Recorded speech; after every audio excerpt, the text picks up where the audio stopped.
Good morning, good afternoon, good evening, wherever you are in the world. Welcome to another high vibe conversation. My name is Shel Shapiro, and these are the high vibe women with heart ladies. And I'm so excited to have you all join me again. Today, we're going to talk about the power of yes, which I'm so excited to dive into.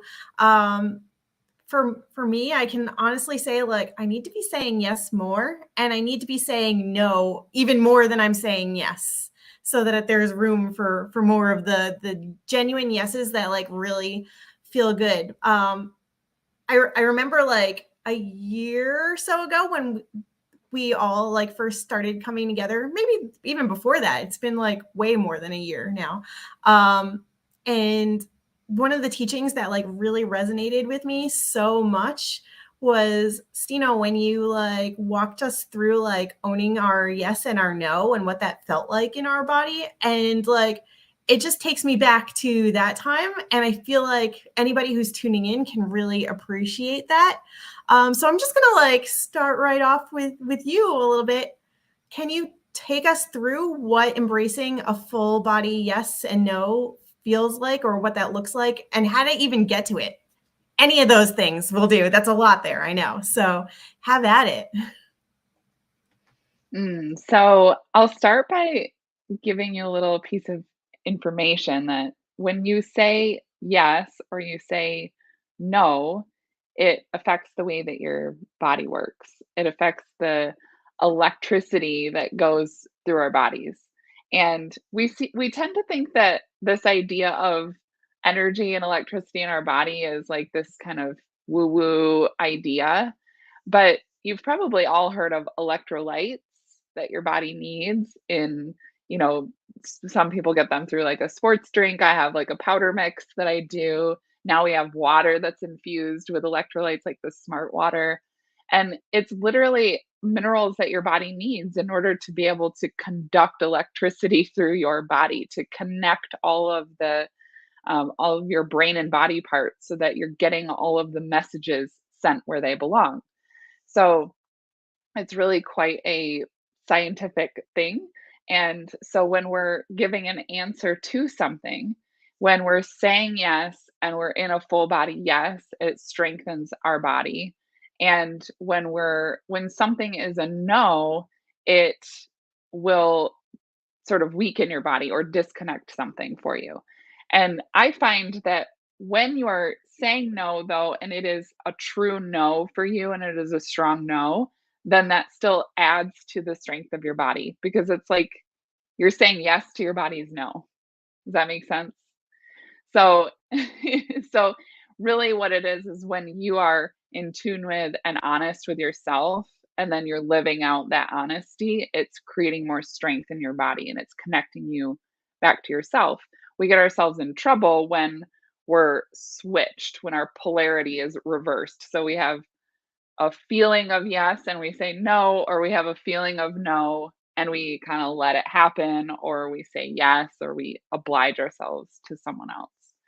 So it's really important that we can tune into our own yes and our own no, and then also follow through on those for ourselves because it's not enough to just feel it.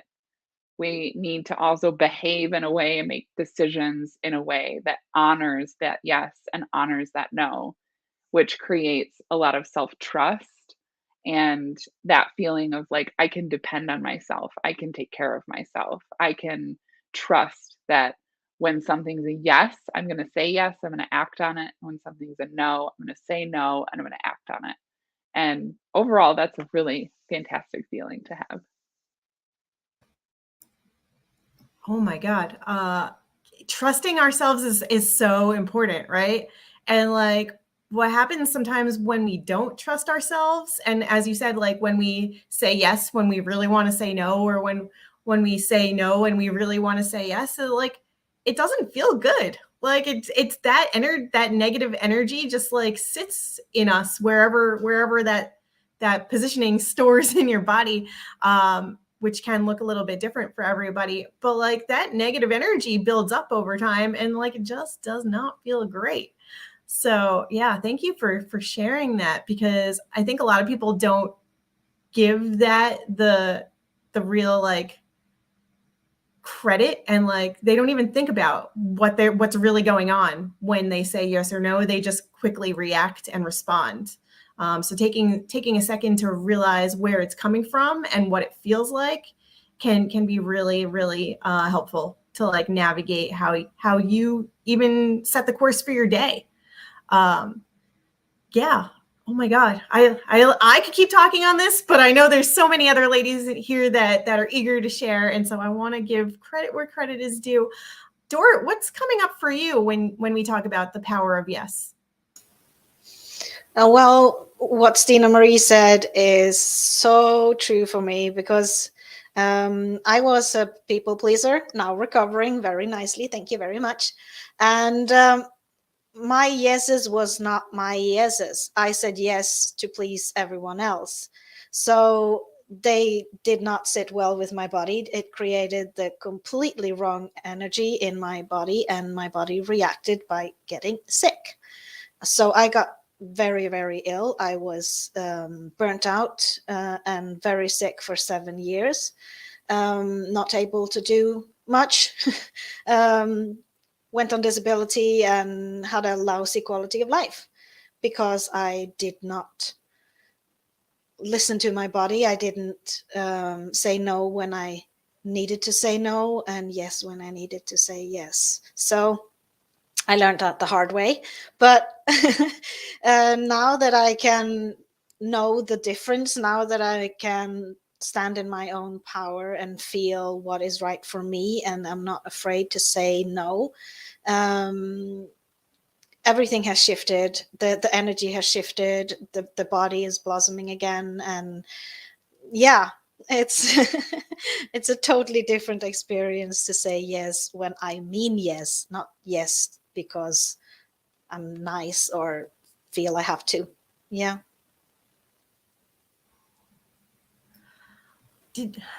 I'm just going to throw it out there because, yeah, I want to know, Dorit, when you were not honoring yourself and your yeses and your nos, did you ever feel like you were being steamrolled by people who were like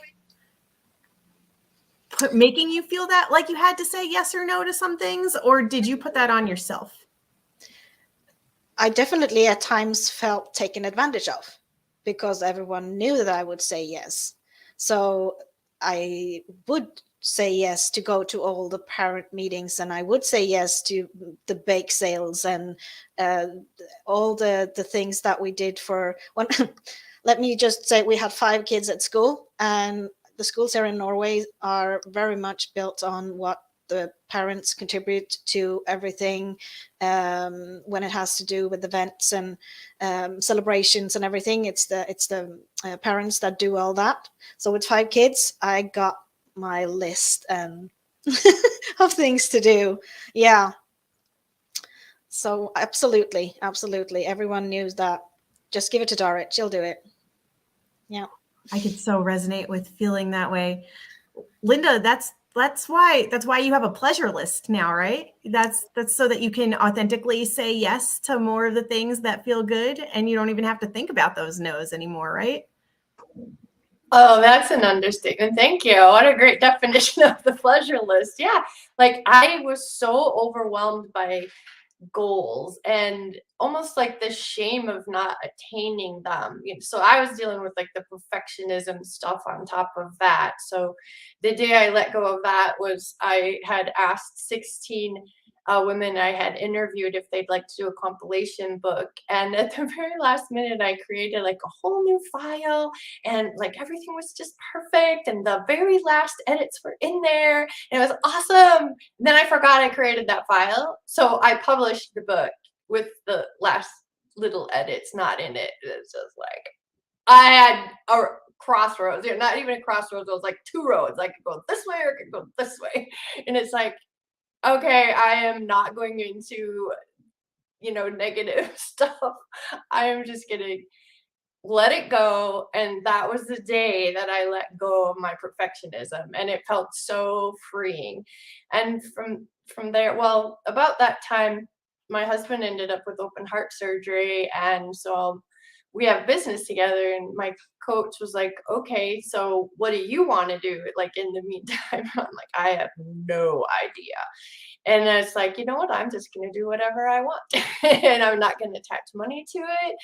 And it was awesome. So I just, if something felt like, oh, that would be cool, fun, whatever, I just wrote it down on the list, and each morning I got up, maybe glanced at my list, maybe added some more, or maybe just did whatever without looking at the list. And I still do that. And and like I was thinking about, wow, I wrote my first book in 1998. And about 6 years ago, I added another 21 books. So I just published my 22nd. It worked. And I know you've all experienced it too. Thanks, Shell. Just, well, even trying to get on this morning, I haven't been feeling good. My husband hasn't been feeling good, and it wasn't letting me on. It was like they were talking about the mic and the camera, and I just kept shutting down my computer, coming back on. And my husband walked over and he put his hand on my shoulder, and like, could he help or whatever? And I just got, I'm not going on. And that's like so unlike me. It was a great no, because it opened up the floodgates. You guys were waiting for me, and I let go of the outcome, and bam, then restarting actually worked that time. So thank you for holding the energy of yes for me to be on today. And yeah, I'll probably sleep the rest of the day. I slept on and off all day yesterday and didn't wake up until like 10 o'clock this morning. So it's been really crazy. I love how you were able to let go of like the expectations and like whatever was coming your way when the technology was clearly giving you a full no. And you're just like, all right, let's reset this. Literally, let's reset the computer. Let's reboot the internet. Let's take a moment and reset yourself to like change that no into the yes that it was supposed to be, that it needed to be. So yeah, I love how you just like removed the attachment to something that it shouldn't have been. And it kind of just resolved itself once you let go. So I love that. Yeah, I literally stepped into pleasure at that moment, because that's what felt best, is just to let go. And so thanks for bringing up the pleasure list idea. Yeah. Jenny, I'm gonna pass the mic over to you. What are some things that you're doing these days to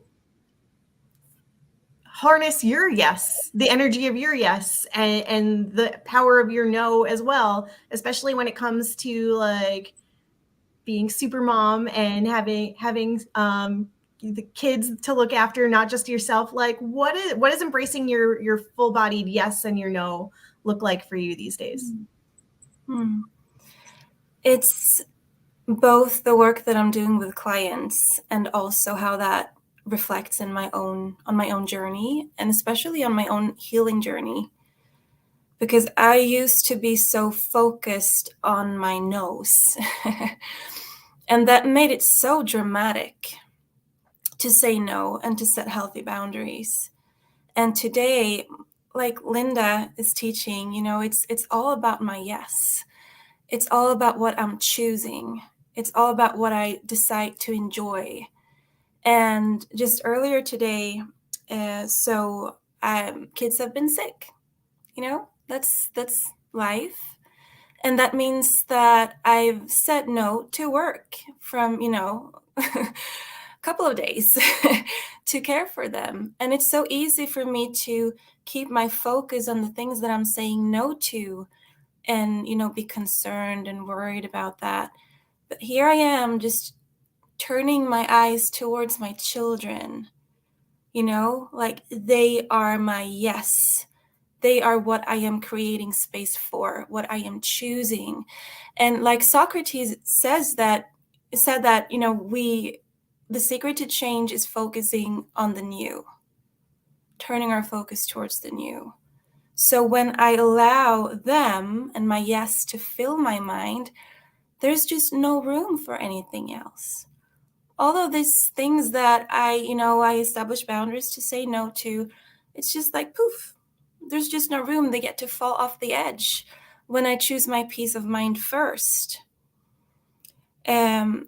Another thing that I was present with today is that just like I recognize that other choices, like sometimes people, sometimes situations, are a no or a yes to me, I'm equally a no and a yes to other people. And I realize, and especially since I have a trauma that I've been healing from in my past, if my PTSD is triggered, and if I'm experiencing that maybe a company doesn't want to work with me, or like I'm a no to another person or another situation, that can easily make my head spin. And I will start asking myself, like, why? Is there something I'm not doing good enough? Does my work not have value? And I'm sharing this because I know we all do. And then I realized that because I am a no to one client means that I'm a yes to so many others. If I was a yes to everyone, then probably I would not be standing for anything. If I was not a yes, or if I was a yes to everyone, then likely there would not be, that uniqueness and that special niche and the things that I understand so well. And it's just a beautiful thing to accept and let go of that. Like with the clients that I have within my span of care, like I'm a yes to them, they're a yes to me. And that's just magic when we work together. Yeah. Oh my God, I'm reminded right now, was it like 2-3 weeks ago? Steena, you said something that was like really resonated with me and connects with what Jenny was just saying about like when her clients say yes and when she says yes, and it just feels like a yes on both ends. And you had shared something along the lines of like, if somebody is not invested or wanting to be part of the relationship, then it's automatically a no for you because you want somebody to like be as invested as you are. And I think we were talking about it in the context of like relationships and crushes and like, do you remember this conversation? I remember because in the day that I said it to you, I said it to, I think 3 other people, or it was like the theme of the day was that I realized I've always had that perspective, even when I was in 8th grade. I remember having a boyfriend that, it was really important to me that he was honest with me. And that I took it so far as to, I said, I love you. This was 8th grade. You're in 8th grade. Oh my gosh, I'm in love. Sure. Okay. So I said, I love you. He said it back, but then he never initiated it. And I confronted him and I said, hey, you never initiate saying this. So I just wondered, do you really mean it when you say it? And he said, I'm only 15. I don't feel like I really know what love is. And I was more upset that he wasn't honest with me than that he maybe didn't love me, So I broke off that relationship and I realized that like honesty is really important to me, and the feeling that this person wants to be in this relationship. So it wasn't important to me that we felt the exact same way, but that the reciprocity of the relationship meant that we both wanted to be there. So it's like allowing for other people to be where they are and show up fully in the way that they can. And the important thing is that they want to be there. And that will see you through a lot of challenges with people in a variety of relationships if you can allow for that. But yeah, as soon as somebody else doesn't want to be there, I'm not going to chase them. I'm not going to try to change myself to keep them there. That's really what manipulation is. It's not so much about changing the other person, it's about changing yourself so that they will, behave in a different way. And we get to stay ourselves and be ourselves and stay in our yes. And then yeah, and that's keeping your yes as the most important yes. If you're changing yourself, it's like you're compromising. You're going into a no space to get someone else's yes and making their yes more important to have than your own embodied yes, this is who I am, this is where I stand. So that got complex quickly.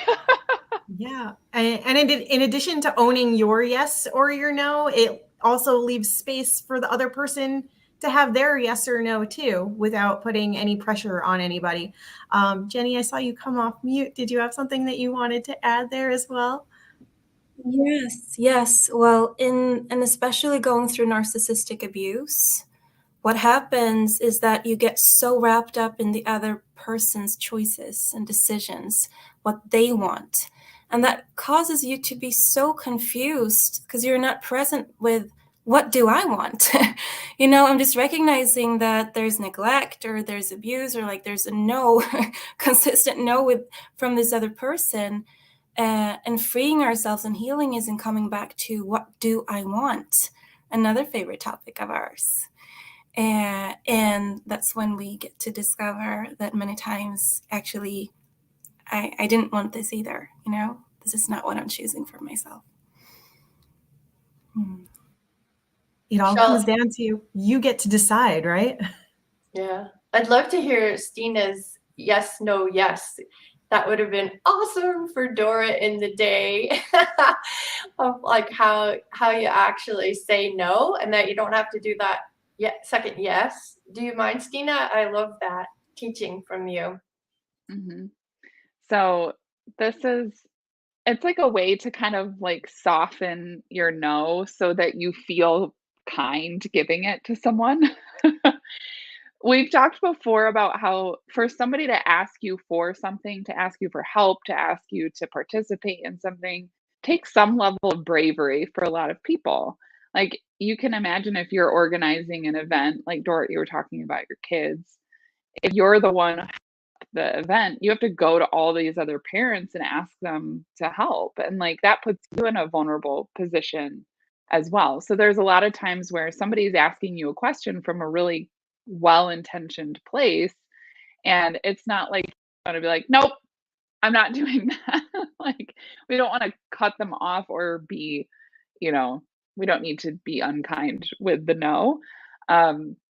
So sometimes we have an opportunity to frame it in a way that lands nicely. So the method is the yes, no, yes method, because what you first do is affirm what that person is asking you for.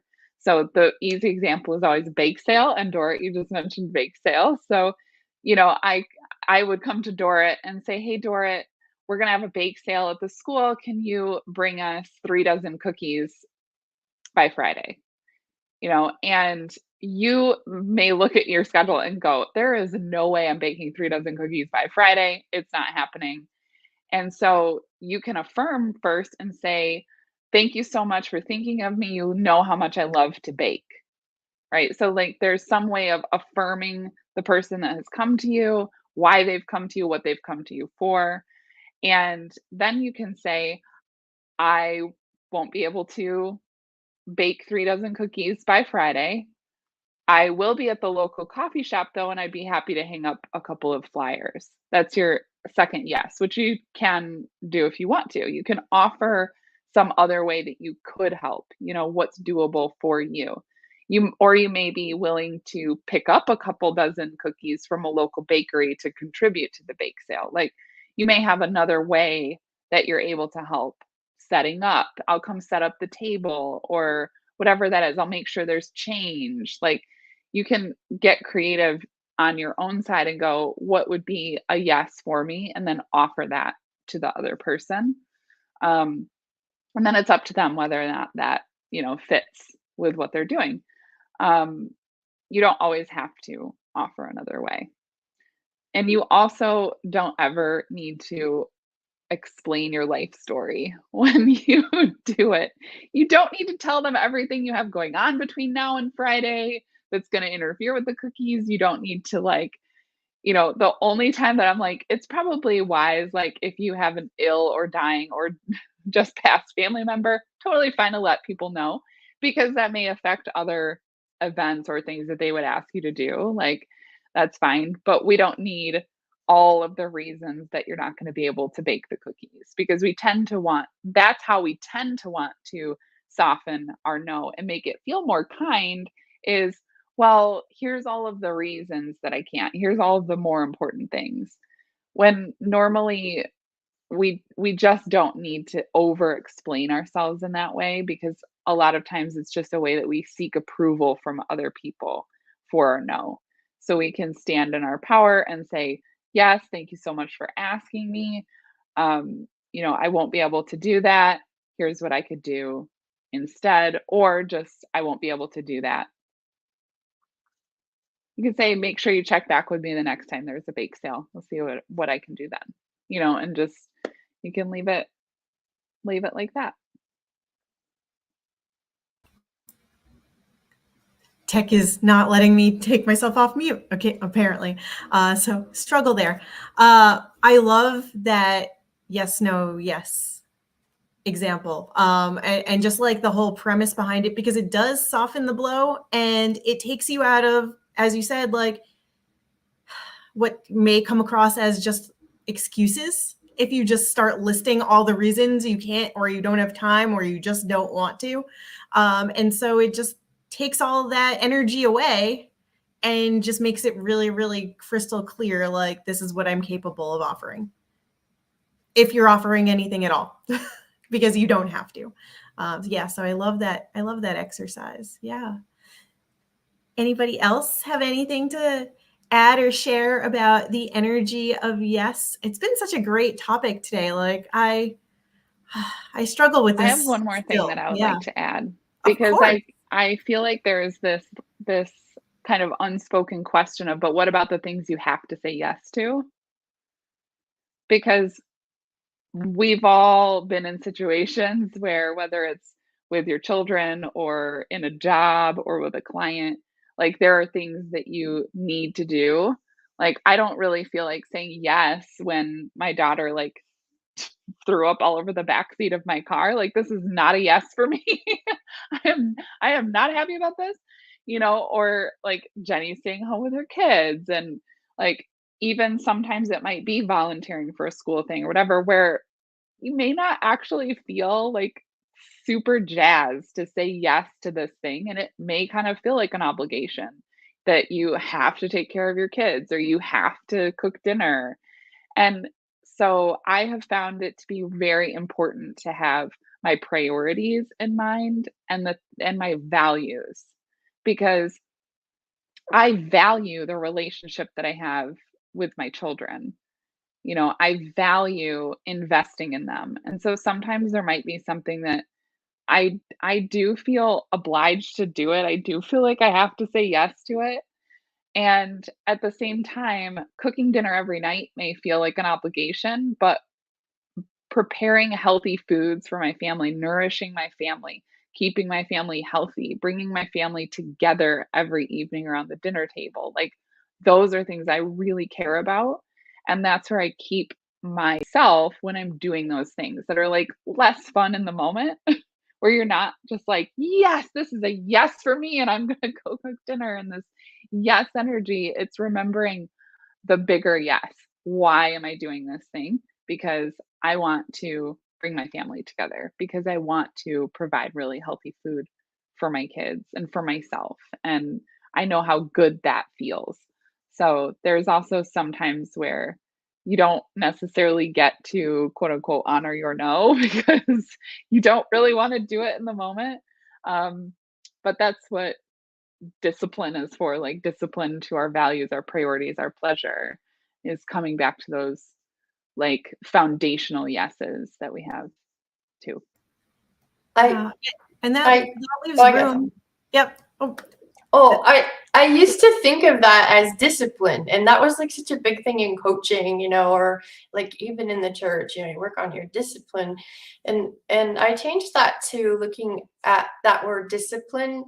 It's like it's more like choosing again, choosing, I guess, choosing the outcome. What is the outcome I'm actually after? Which is exactly what Steena was speaking to, right? And that also helped me feel so much better. So not looking at goals and not looking at, well, you're just not disciplined enough. So, or like, I've got to be disciplined right now. I went past that to outcomes and what am I really choosing? And that helped so much. Does that make sense? Yeah, and that's exactly what I was about to allude to anyway, is you just said it more eloquently than I ever possibly could have. But there are times even when you feel obligated to say yes, and you're looking at the outcome of what you feel needs to get done. Like if you need to put food on the table, and like that's a need, not just for you, but like for your kids and your family. And there's gonna be days too when you just absolutely are like not in the brain space or energy space to do that, and recognizing that you can say no but still come through with what needs to come through, and occasionally like order in and still, yep, check that off the list of like, I was able to come through and do what needed to be done. It just didn't look the way I had planned, and you remove those expectations from it. So yeah, I love just all the energy of yes in this conversation and different ways to look at it. Thank you, ladies, for coming together once again for another high vibe conversation. It's been so good. Yeah, I love having us all come together and have these high vibe moments, even when we're not all feeling at our best, right? It just livens everything up and hopefully creates more of that yes energy when we're feeling a little bit not ourselves, to come together and share with each other and with everybody else who's tuning in. So thank you for holding space for one another and holding space for yourself while you're navigating whatever it is that you're navigating. Tune in next week for another high vibe conversation, and more from all of us ladies in the near future, because we're all working on amazing things. I'm here for it. We're here for it. You're here for it. Come back and join us again. Bye for now.